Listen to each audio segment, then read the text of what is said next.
സങ്കീർത്തനം 91:4 തൻ്റെ തൂവലുകൾ കൊണ്ട് അവൻ നിന്നെ മറയ്ക്കും. യേശു കർത്താവ് യെരുശലേമിനെ നോക്കി പറയുകയാണ്, യെരുശലേമേ യെരുശലേമേ, കോഴി തൻ്റെ കുഞ്ഞുങ്ങളെ ചേർത്തണയ്ക്കുന്നത് പോലെ നിന്നെ ചേർത്തുകൊള്ളുവാൻ എനിക്ക് എത്ര വട്ടം മനസ്സായിരുന്നു. എങ്കിലും തുടർന്ന് കർത്താവ് പറയുകയാണ്, എങ്കിലും നിനക്കോ മനസ്സായില്ല. ദൈവത്തിൻ്റെ മനസ്സതാണ്. തകർച്ചയിലും വീഴ്ചയിലും കിടക്കുന്ന മനുഷ്യരെ തന്നോട് ചേർത്തുകൊള്ളുവാൻ, സംരക്ഷിക്കുവാൻ, അഭയം കൊടുക്കുവാൻ ദൈവത്തിന് എപ്പോഴും ഒരു മനസ്സുണ്ട്.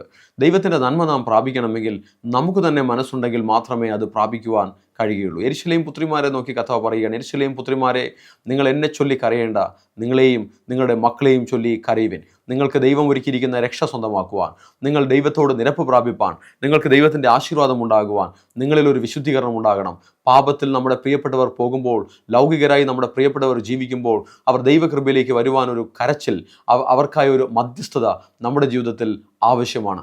കർത്താവിൻ്റെ സങ്കേതം, കർത്താവിൻ്റെ അഭയം നമുക്ക് ലഭിക്കണമോ? അത്യുന്നതൻ്റെ മറവിൽ നമുക്ക് വസിക്കാം, സർവശക്തൻ്റെ നിഴലിൻ കീഴിൽ നമുക്ക് പാർക്കാം. തിരുവചനങ്ങൾ നമ്മുടെ ജീവിതത്തിൽ പ്രയോഗിക്കുകയാണെങ്കിൽ, കേൾക്കുക മാത്രമല്ല, അറിയുക മാത്രമല്ല, അനുസരിച്ച് ജീവിതത്തിൽ പ്രയോഗിക്കുന്നെങ്കിൽ മാത്രമേ അത്യുന്നതൻ്റെ മറവിലും സർവശക്തൻ്റെ നിഴലിൻ കീഴിലും പാർക്കുന്ന അനുഭവങ്ങൾ നമുക്കുണ്ടാവുകയുള്ളൂ. അത്യുന്നതൻ്റെ മറവിൽ വസിക്കുന്ന അനുഭവങ്ങളിലേക്ക് നമുക്ക് വരാം.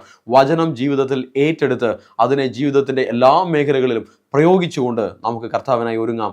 ദൈവത്തിൻ്റെ സഹായങ്ങൾ, ദൈവത്തിൻ്റെ അഭയസ്ഥാനങ്ങൾ നമുക്ക് ലഭിക്കട്ടെ. കർത്താവ് നമ്മെ അനുഗ്രഹിക്കട്ടെ.